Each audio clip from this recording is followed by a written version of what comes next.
আমি আয়না, বিশ্বের প্রথম বাংলা এআই অ্যাঙ্কার। গোবর থেকে তৈরি বিশেষ জ্বালানি তথা গোবর গ্যাসের সাহায্যে এবার চলবে আস্ত রকেট। সেটি মহাকাশে উড়বে। কি ভেবে অবাক হচ্ছেন তো? কিভাবে এই পুরো বিষয়টা হবে সেটা তো অবশ্যই আপনাদেরকে জানাবো। তবে তার আগে আপনাদেরকে মনে করিয়ে দিই, সাবস্ক্রাইব করতে ভুলবেন না আজ তাক বাংলার ইউটিউব চ্যানেলকে, যাতে কোনো খবরের আপডেট মিস না হয়। নোটিফিকেশন পেতে বেল আইকনে ক্লিক করবেন এবং একই সঙ্গে আমরা এখন হোয়াটসঅ্যাপেও রয়েছি, তাই ফলো করবেন আজ তাক বাংলার হোয়াটসঅ্যাপ চ্যানেলও। যে বিষয়টা আপনাদেরকে বলছিলাম, যে গোবর গ্যাস থেকে তৈরি বিশেষ জ্বালানি তথা গোবর গ্যাসের সাহায্যে চলবে আস্ত রকেট।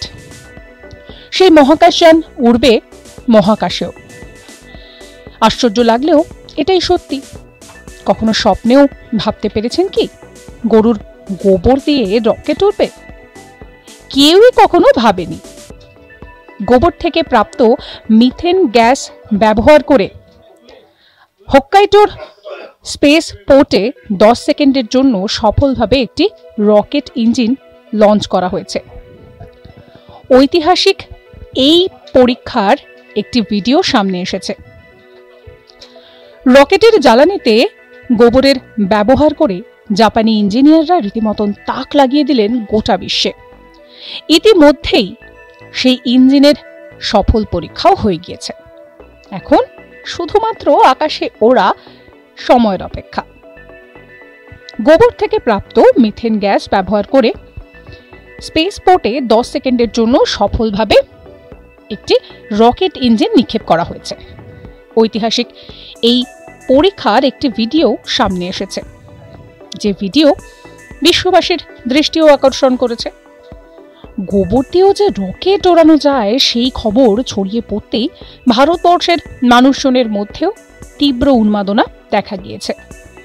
এই কৃতিত্ব ইউরোপীয় স্পেস এজেন্সির একটি গোবর জ্বালানিযুক্ত রকেট ইঞ্জিনের বিকাশকে অনুসরণ করে করা হয়েছে। তবে ইন্টারস্টেলার টেকনোলজির এটি করা প্রথম বেসরকারি সংস্থা। রকেটের জন্য প্রস্তুত বায়োমিথেন জ্বালানি স্থানীয় দুগ্ধ খামারের গোবর ব্যবহার করে তৈরি করা হয়। বায়োমিথেন জ্বালানি একদিক থেকে যেরকম পরিবেশের জন্য ভালো, অর্থাৎ পরিবেশ বান্ধব, তেমনি কিন্তু বেশ সাশ্রয়ীও। এতে কার্বন নিঃসরণ হবে না, তাই পরিবেশ দূষণেরও কোনো সম্ভাবনা নেই। বর্তমানে পরিবেশ দূষণের মাত্রা হু হু করে বাড়ছে। তার জন্য নানাবিধ রোগ দেখা দিচ্ছে, যেরকম ধরুন না ফুসফুসের ক্যান্সার।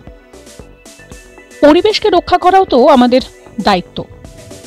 তাই এই বায়োমিথেন বেশ পরিবেশ বান্ধব, কারণ এতে কার্বন নিঃসরণ হয় না।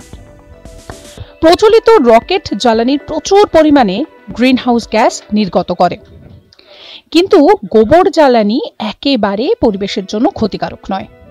এমনকি মহাকাশ ভ্রমণেও পরিবেশগত প্রভাবকে কমিয়ে দেয়। অর্থাৎ সব মিলিয়ে এই পরীক্ষা যে বড় সাফল্য তা কিন্তু বলা যেতেই পারে। গোবর থেকে তৈরি এই বিশেষ জ্বালানির সাহায্যে এবার আস্ত রকেট উড়বে, আর সেই মহাকাশযান মহাকাশেও দেখা যাবে। বিষয়টা একটু অন্যরকম লাগলেও একেবারেই সত্যি। যা কখনো স্বপ্নে ভাবতে পারা যায় না, জাপানের বিজ্ঞানীরা তাই করে দেখিয়েছেন। আশ্চর্য লাগলেও গরুর গোবর দিয়ে এবার রকেট উড়বে, বিষয়টা কেউ কখনো সেইভাবে ভাবতেও পারেননি।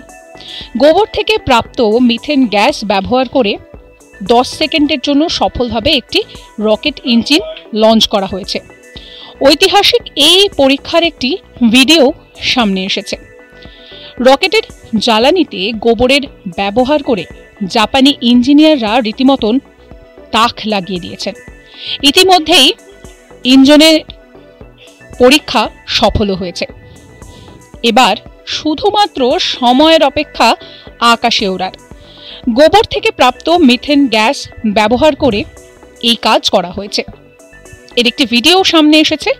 সেই ভিডিও কিন্তু বিশ্ববাসীর দৃষ্টিও আকর্ষণ করেছে। গোবর দিয়ে যে রকেট উড়ানো যায় সেই খবর ছড়িয়ে পড়তেই ভারতের মানুষজনের মধ্যে তীব্র উন্মাদনাও দেখা দিয়েছে।